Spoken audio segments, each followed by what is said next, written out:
Hi, it's okay DIY. I built this bench with no experience using only 4 tools, which are handsaw, bandsaw, clamps, and drill machine. And let me tell you one thing, if I did it, you can do it too. So let's get these lumbers in the workshop and get started. Here are the materials we're gonna use, and I'm also gonna share the cut list as we build. I'll start with the front and back legs. These make up our side frames. I'll cut the front legs to measurement first.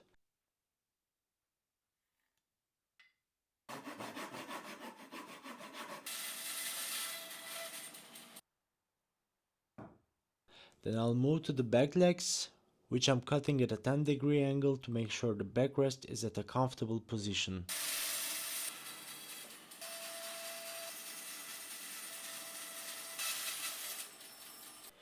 I'm making these as smooth as I can. Next, I measure and cut the backrest support so it leans perfectly against that 10-degree leg.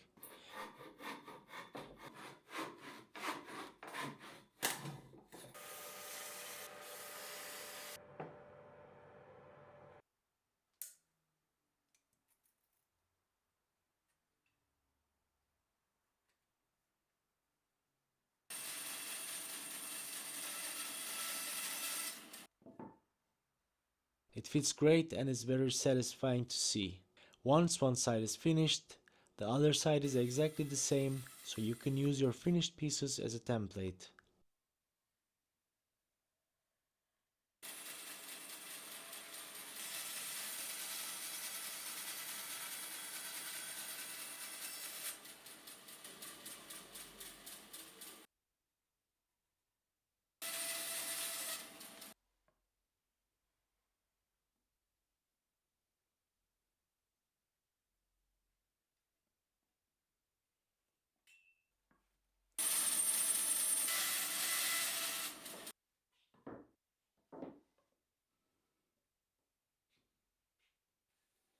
I'm mounting the bottom frame a few inches off the ground. This keeps the storage area dry and away from moisture. So I made this custom drilling jig. It's a total game changer for alignment. It's must have. First, I go all the way through with a thin bit, then use a thicker bit just to bury the screw head. Since I'm not using pocket holes, this is a must have.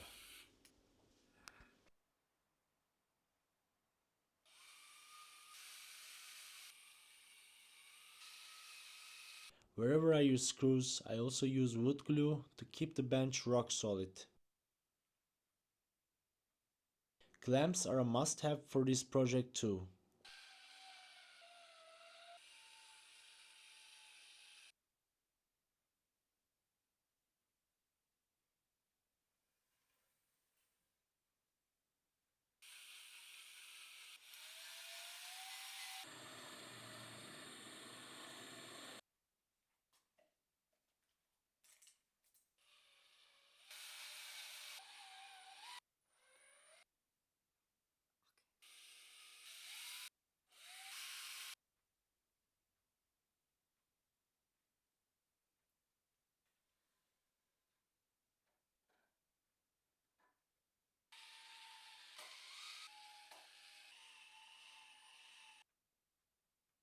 So it's crucial to ensure a perfect 90-degree angle here, especially on the legs and side frames,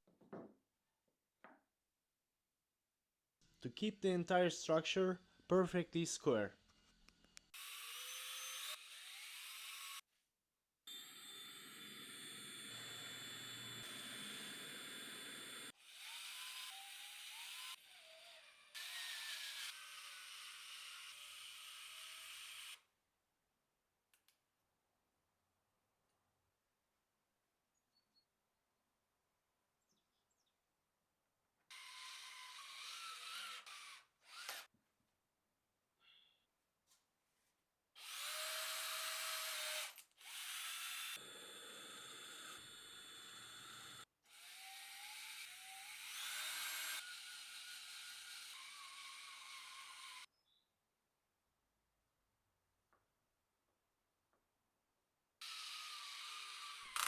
Clean the glue joints as you go. Dried glue and wood stain don't mix. If you miss a spot now, it will definitely show up later.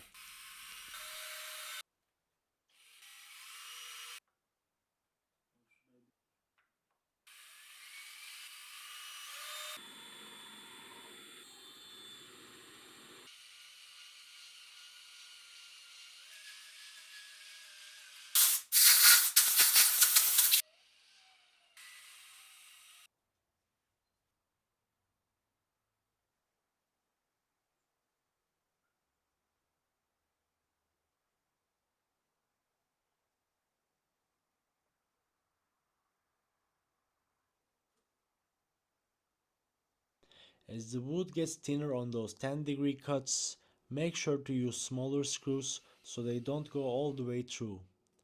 When one side is done, do the other exactly the same. It's finally taking shape and I'm getting pretty excited to see this finished. Now I'm just sanding everything down to get a smooth surface.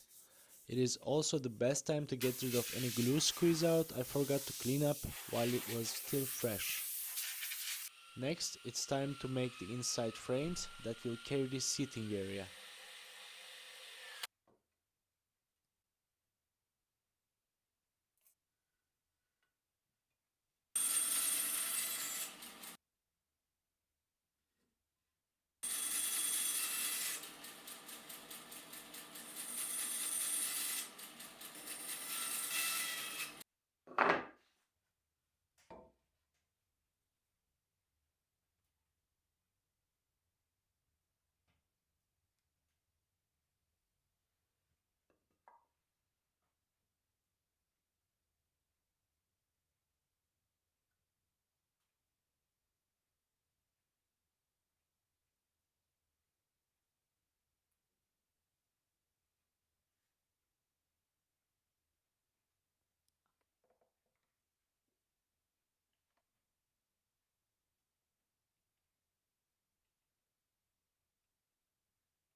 I'm just pre-drilling and screwing the supports into place.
I'm assembling the front top and the back bottom pieces first. I'm doing it this way to make sure the frame stays perfectly square and doesn't wobble.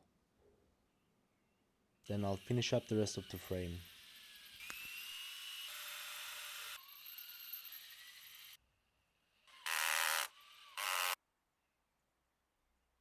I thought I could use smaller screws on the bottom part since I didn't have a full side frame there, but I quickly realized I needed the long screws because the wood wasn't pulling together tight enough.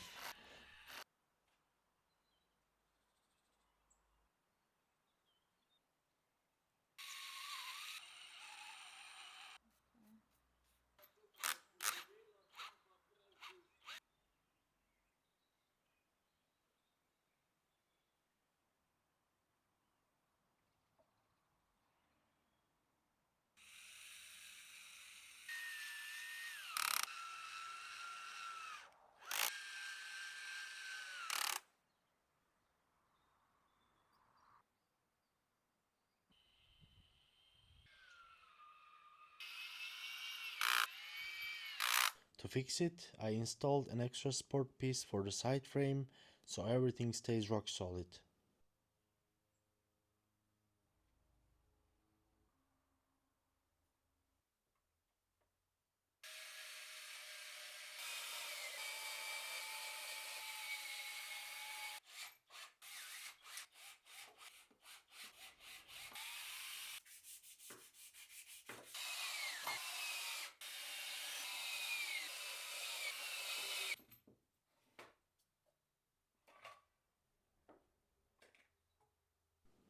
I'm doing the exact same thing on the other side, and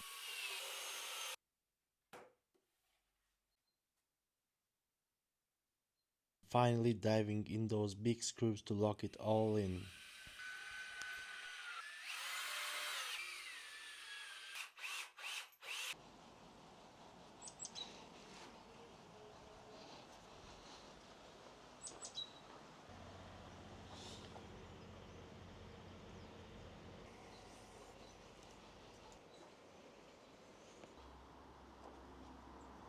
I'm using the side frames as the main support to cover the front, back and sides.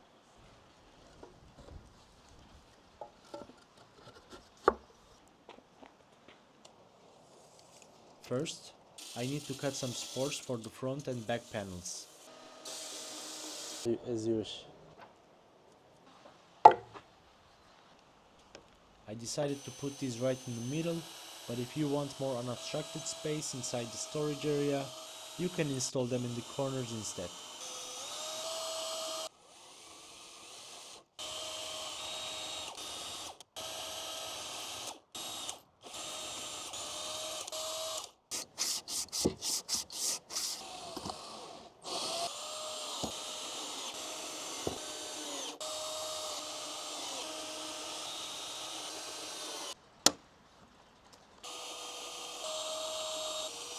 These supports are going to keep everything together and make the whole structure much stronger.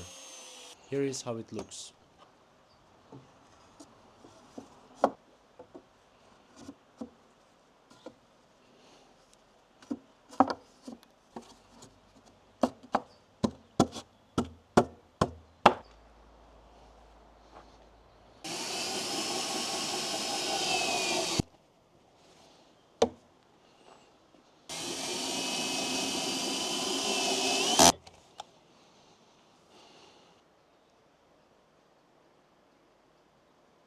Now, it's time to cut the pieces for the sides.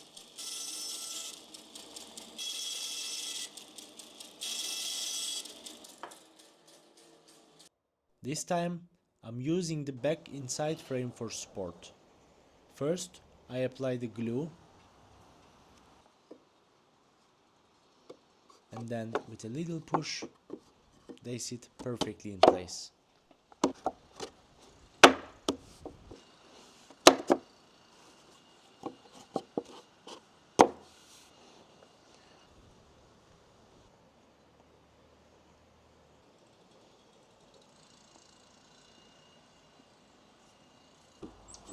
I'm doing the same thing on the other side.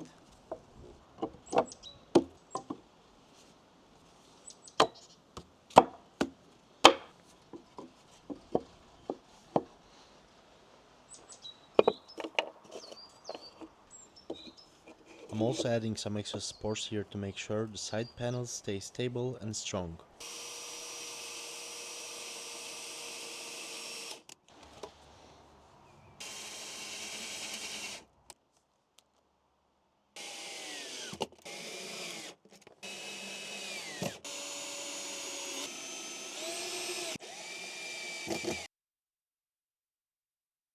And this is the final look after step 4. It's time to fill those screw holes. I decided to use wood filler because the holes I made turned out a bit messy. The instructions on the kit suggested doing 1mm layers, but since some of my holes were 30mm deep, I had to be patient. I applied at least 3 thick layers to each hole, waiting for it to dry and sanding it down between each coat. Now the middle support.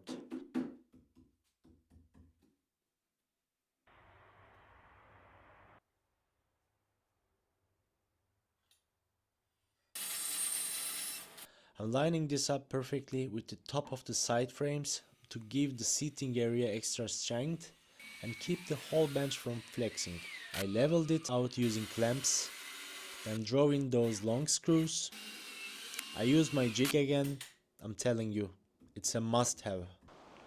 Getting the seating area right is critical because I had to account for the lid's position when it's open.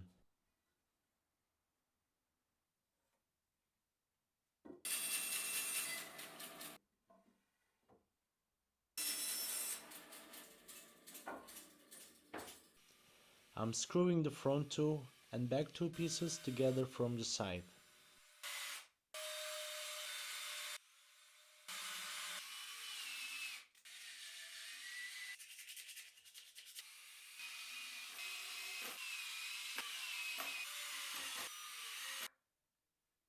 The remaining 8 pieces will act as the lid itself. You have to leave enough space for the supports here or the lid won't close against of the frame. Once those are aligned, I'm adding the underside supports to hold everything together.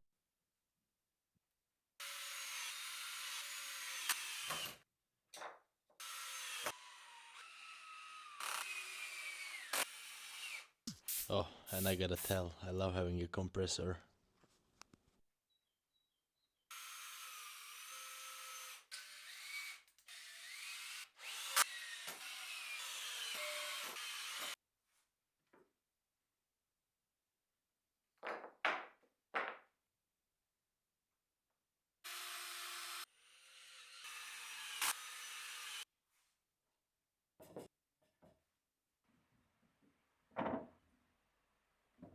I'm also sanding down the edges of the seat to round off those sharp corners. I ended up going with a piano hinge and it was the best decision I made. It leaves almost no gap between. So I'm offsetting the hinges to match the thickness of the hinge barrel.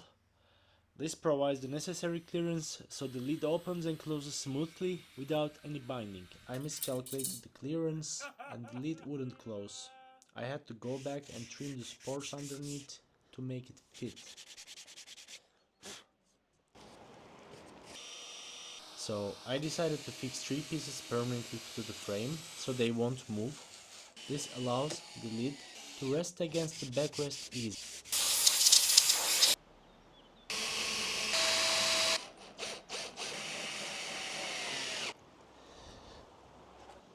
And hey, I think I'm getting a little better at filling these holes now. It's time to build the backrest. Since I am not using pocket holes, I need a support piece to hold the backrest boards in place.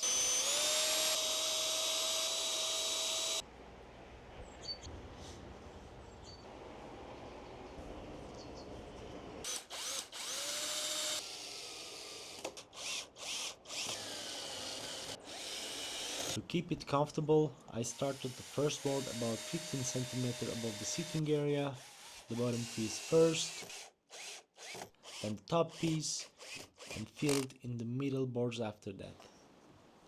I left a small gap between each board for a cleaner look. You use a scrap piece of wood as a spacer so all your gaps stay perfectly equal. Just like we planned, the lid clears the backrest smoothly when it opens, and honestly, I'm a little too happy about how well that worked out.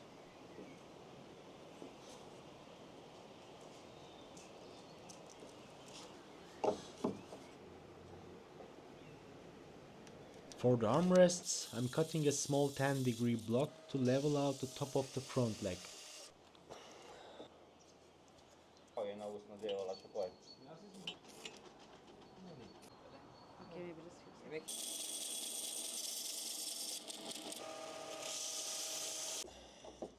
Same method here, glue, pre-drill and bury the screws deep.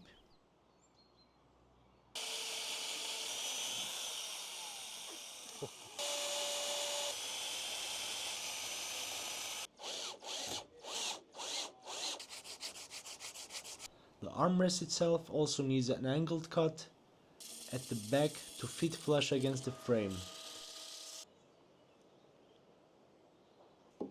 And if you keep seeing a tail walk by, that's just Luna. She's project manager, making sure the bench is going to be comfortable enough for her. I was having a bit of hard time with my drill here, but I made it work. Well, you might have noticed the OSP board at the start of the video, but we decided not to use it. Since this bench is going outdoors, OSP just doesn't handle moisture well. I went with plywood instead. I left a tiny gap between the plywood and the sides to allow for airflow. This keeps the storage area dry and makes it much easier to clean. Just a quick tip, always mark your screw locations so you don't hit a screw you already put in. Trust me, marking it always helps.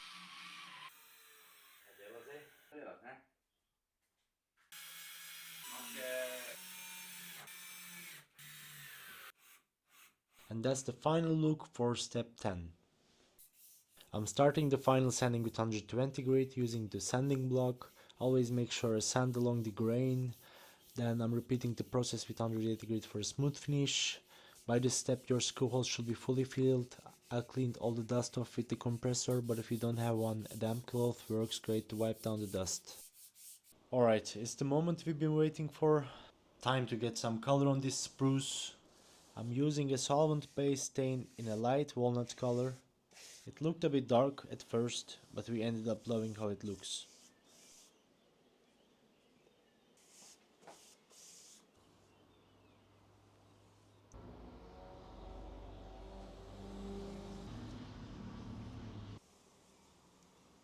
I applied the stain gently, starting from the bottom, then flipped it to finish the inside and outside.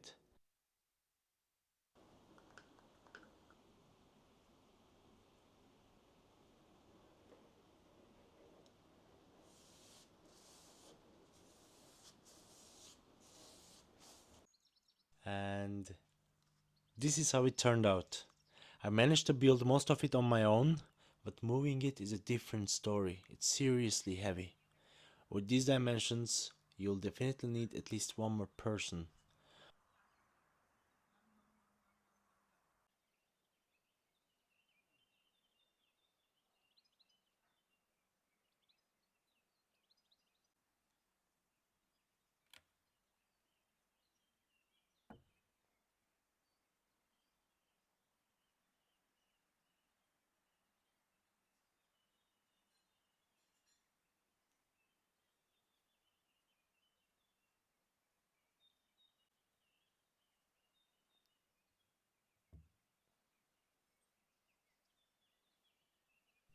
There's more coming. Let me know if you enjoyed this one.